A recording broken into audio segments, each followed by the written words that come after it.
wanna go there? Why you trying to take it there? Welcome back, guys. Cheers. Bry got an invisible shot because he was in Houston turning up. How was left Houston? the shot in Houston. No, for real. How was Houston though? Houston was lit. Like, I would move there. I would move to Houston. Really? It's affordable. And the DJs, like, I seen the same DJ like 6 times in 1 week. Which one? And I'm like, bro, it's 1 weekend. You're DJing at every club that I've been to, and so That means he was popping. that means it's a lot of work out there. Yeah. Was you inspired? I was. I wasn't inspired. I was more so shocked that they kind of got like the same schedule with some of us DJs up here. That's, you know, Thursday, Friday, Saturday, Sunday, Monday, Tuesday you get to sleep, do whatever, right back at it Wednesday, Thursday, Friday, Saturday, Sunday. Right. And then there's people that doing 1 or 2 things a day, 3. How was the 3. females out there though? It was lit. I do have one problem. Ooh, let's This hear it. is Yeah, we my gotta hear problem. this. Okay, so the bottle girls, right? If They y'all was. I seen- saw one story. They was like serving the bottles, and they were like, They're all in always sync, in sync. all That's in a Houston sync. thing. I'm like, that's a Houston I'm thing. not- "Is I'm this not used- cheerleading? Like what?" That's my thing. Is If like, they come in a uniform, bitch, you spend all that money on a bottle, you better come correct. You better share my shit. can y'all like at Better least do a be step on beat show, with the okay? song? Be on beat with the song. Well, they got the And this same was dance for at every- every club that we went to. It's the same little, Yeah, that's weird. like, not on beat, not nothing. Like, now, granted, the bottle girls look good. They look good, but that little choreography that y'all do when y'all bring the bottles at, it threw me off because I'm not used to that. I'm used to the stay on beat. You know, if you got a little butt, shake it. Da, da, da. Then my other problem was, oh, y'all not throwing no one, so we not shaking no ass. I said, first of all, remember this, ladies. It doesn't work like that. It does not work like that. You shake the ass, the ones Then get you thrown. get the ones. You don't ask me if you want to throw ones. I'll shake my, no. And then you shake You it. already shake it, and then I you mean, get that's some. low key kind of smart because they're not wasting no energy. I feel them on But that like, one. why would they just throw ones in the air with no butt? Wait, what? Exactly. Like, because there's no one dancing. Why would you just throw ones in the air and then you start dancing? That makes no sense. I don't know. And then my other favorite part was last night, Sunday night, ending the weekend off strong, you know, right? We got our bottles, blah, blah, okay, cool. Lights go out. It's a bunch of sparklers in the air. Each sparkler has a bottle of champagne under it. Somebody in the club bought every section a bottle of champagne. I said, oh, I never, like, they got money in Houston. I ain't gonna lie, they got money in Houston. That's like some It was RIP, I just killed the club It was, type it shit. was, it Like, was, right. it was that's, lit. yeah. That was a different experience, but overall, Houston's lit. I would move there. I want to move there, but I have no friends or family there, so I'm You like can make nervous. some. Yeah, sometimes you gotta. Yeah, but I don't know. Rent's mad cheap, Allie. We got a 2-bed, 2-bath. Yeah, like I know. $1,400. I would move there because I was from New York and I moved to Philly with nobody, so I would definitely move there. I want to. That's my favorite place. Bury me in Houston. So, what would you say like nightlife in Houston is versus nightlife in Philly? Oh, I would say the biggest difference that I noticed is in Houston, it's much more catered to sections versus Philly is much more catered to GA. So like, you think so? Well, yeah. I think so because every club we went to, sections on sections on sections on sections. You don't see no dance floor. You don't see no like Bar. it's everybody's coming in there yeah. for a section on section. But obviously it's also a travel destination. People want to go to Houston. Right, People want to party, You yeah. know, so they have to have more space for the people that want to spend money. Obviously, a lot of people are on vacation there. Versus the people that live there, they probably get hooked up, discounts like that. When I thought about it, like when I went, I thought of it as every spot was like a hot spot. Like I went to when I went to Atomic Bomb. It's literally a restaurant. Like it looks like a Dave and Buster's, but they like everywhere in Houston they just turn it into like a club. Like they have hookah, they have food, they have bottles, and like it's literally that's what it kind of gave. Like it doesn't give like dance floor or whatever. It just gives like. And I guess like casual, like this is casual. Like let me just get a bottle real quick while I eat my dinner. Like I guess that's lit. the difference. Another difference is in Philly, you know, you gotta have like a license for hookah, and certain parts of the city can have hookah, certain like all that. Yeah. Down there, everywhere got hookah, everywhere got food, everywhere got good music. A bunch of them have outdoors. Like it's just This ain't Much more Texas. often. Yeah. This ain't Texas, Bri. Yeah, I think I might go back. Well, I never been they're to having Houston, so I gotta go. they're having a Philly take over Houston coming up soon. Who? So Wait, if you what? guys Who's want- throwing it? Some Who's throwing it? homies of mine, some promoters of mine from the city of Philly. Everybody going down to Houston, they taking over Houston. What weekend? And that was another big thing that they do. They were like, yo. Yeah, let me know because I'm going. Right. What weekend? Are you buying my ticket?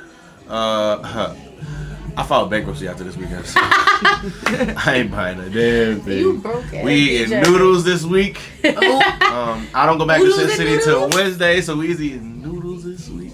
Cereal. Noodles water. and white bread. Peanut butter and jelly. I haven't had a vacation in over a year since I took my ex to Disney. And I write Damn. Ooh, your ex. What's your Damn. ex? Why y'all broke up?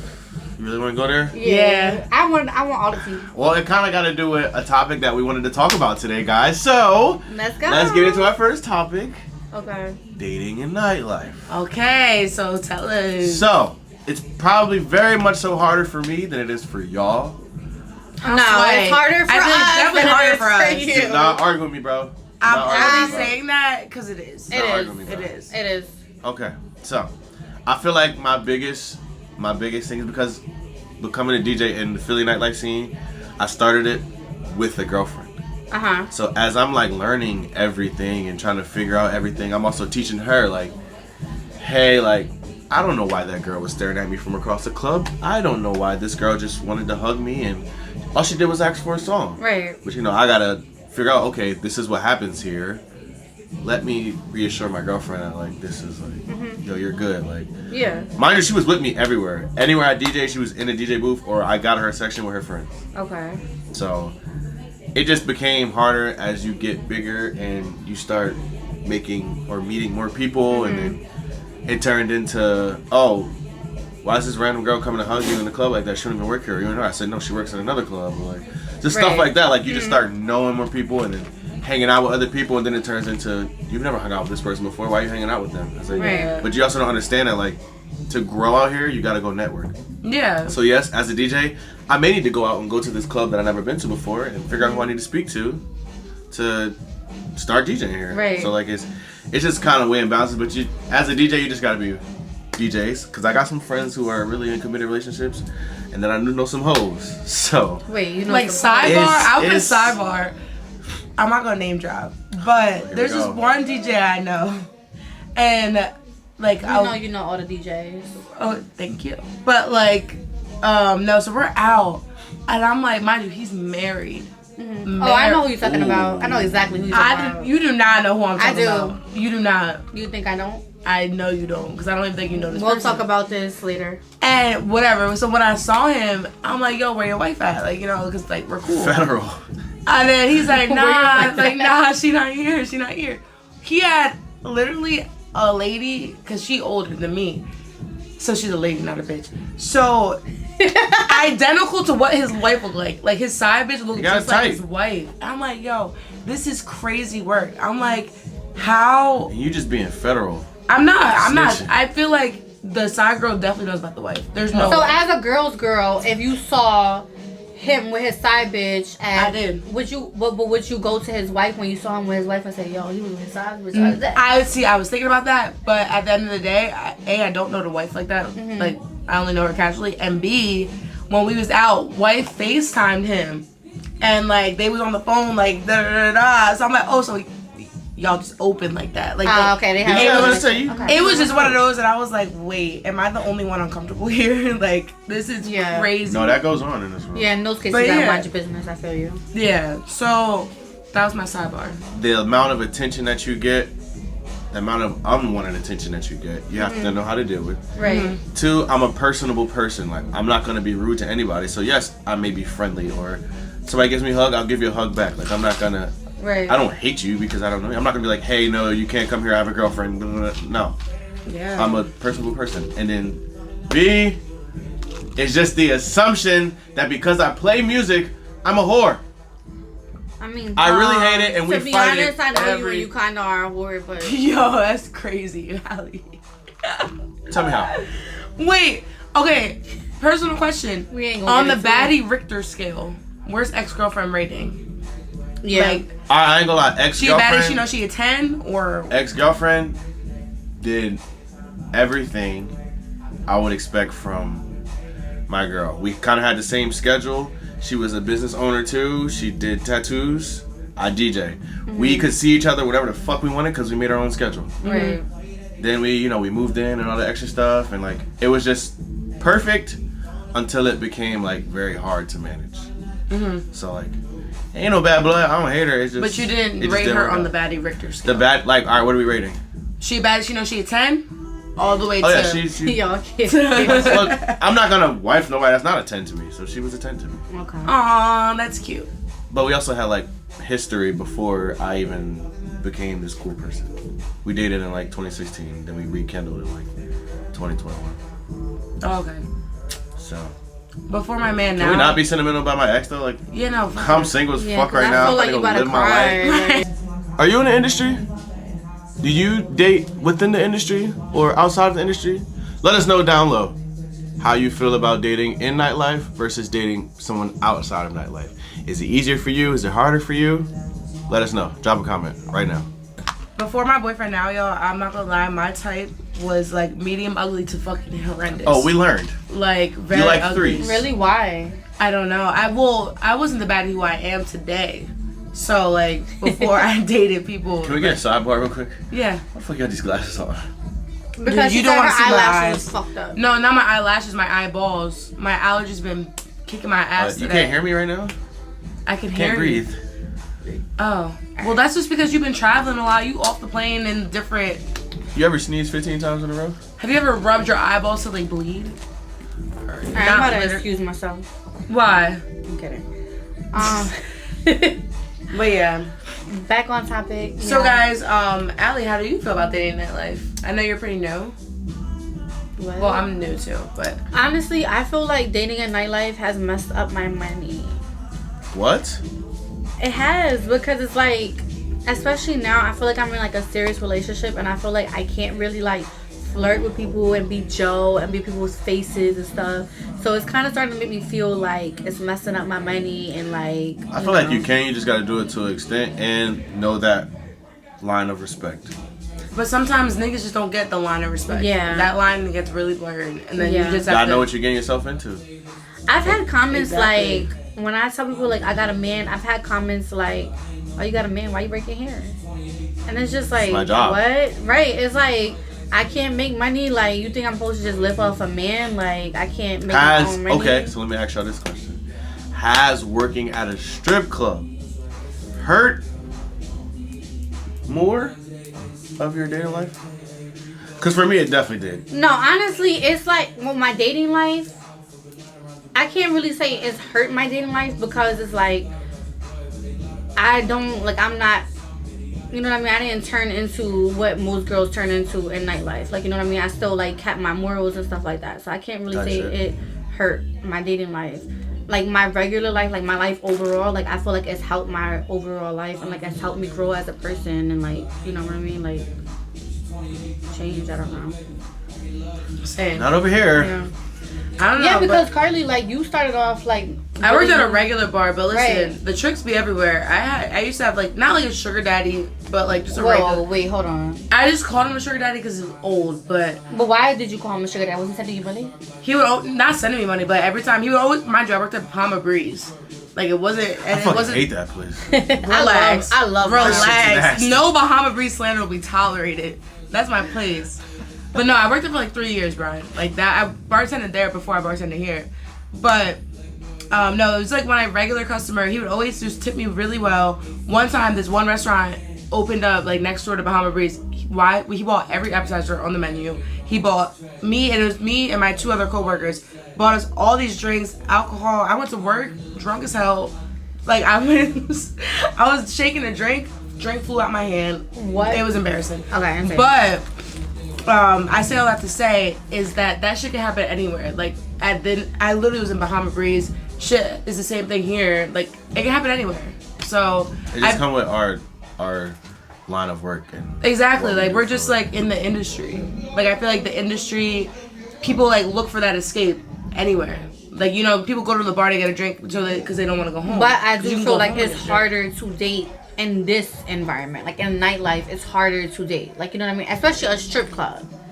I think because guys are looking at it as you work in a strip club, you got dudes in your face all day. Are you a stripper? All the extra stuff. But even more, you got dudes in your face because they know it's a strip club. Yeah. Behind breeze, like they're not, you know, it's families and stuff there. Yeah. A strip club ain't families coming here, so all they thinking about is a bunch of thirsty guys that are coming here for entertainment to look at bad bitches. The best entertainment in the city, though.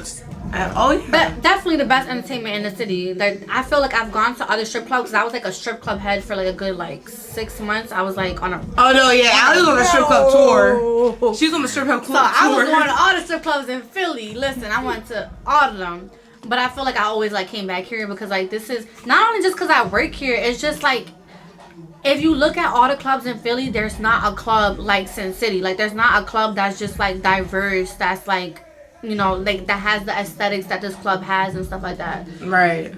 Like every other strip club is just like more of so you got girls walking around begging you for tips. Like this is not that club. Like this club is more like where girls come up to you and they'll actually have a real conversation with you. It's not like they just coming up to you like, hey, I just went on stage. Can you give me $2? Right. Like, you know what I mean? So literally. I feel like this club is just really like different from all the other clubs in Philly, honestly. I have my own reasonings for this, but my question is, and y'all gotta answer before me. Okay. Is it easier to date in the industry or out of the industry? Out of the industry, definitely. I don't know. Definitely out of the industry. You don't have like a little boo that was in the industry? I agree because I still deal with like the relationship I'm in now where I question like, damn, it's like I feel, like right now I'm at a place where I feel weird because I'm like, I work in nightlife, we're taking each other seriously, you got your friends coming in here and stuff, and it's like I feel weird because, you know what I mean? Like I don't want your friends coming to you like, oh, she a bartender, like don't take her serious, because I know they do, you know what I mean? I know they like, she's just a bartender. They say that about all of us. Like don't take her seriously, and like I hate that part of it, like where it's just like because of where I work, I'm judged by where I work. I'm not, you know what I mean? Like I hate that part of it. But only time will tell. Like people said that when me and Bookkeeper started dating, they said, oh, like you met her in the club, da da da, and then look at us, like you know what I'm saying? Like being healthy lames. Yeah, I feel like it just really. You're mad. I feel like for I am me, mad. it definitely is a little different dating like I would call them regular people versus like people in like some kind of industry. Right. Because one time I talked to this dude like back in my old days, and he felt some type of way like because was it the guy that told you that you didn't quit your job? I don't. Or was that Buki? That wasn't Buki. That was a stalker. Oh, okay. That was a fucking weirdo. But no. It was this one dude. It was like, this was like 2022. Like, yeah, 2022. And this one Eagles player always used to come in here. And me and him were really cool. And when I was talking to the dude. What Eagles player? Was it the same one that? Nope, it wasn't. Okay. So federal. So, so I told him, I'm like, yeah, like he would always come in here or whatever. And he just got really insecure about it. He's like, oh, well, you be talking to all these athletes and da-da-da, you work at this like place, like I don't like he couldn't take me seriously, like he just never but a lot of guys can't, like a lot of, and that's a them problem, that's nothing to do with me, because at the end of the day, like I'm still the same bitch that everybody knows me as. Like the club didn't change me, right? You know, like I mean, but the club does change certain it changed women, me in like, the best way. Like I'm more confident. Yeah, I got money. That's how I say you about me. I feel like I'm more confident, like I'm more open, I'm more social. Like before I started working here, like it's just two different people right now. Before I started working here, like I couldn't even have a conversation with nobody. Like I literally had like social anxiety where it's just like I couldn't have a full conversation. Like it's just like crazy from where I'm at now to where I was before I started working here. Type shit. So I feel like nightlife like changed me in a positive way. My baby dad want to try to say like, you know, it changed me in a negative way. He wants to say that. I think your I'm baby dad now, a hater. Your baby dad a hater. He a hater. So like, what made you want to get into nightlife? We'll talk about that. I mean, honestly, money.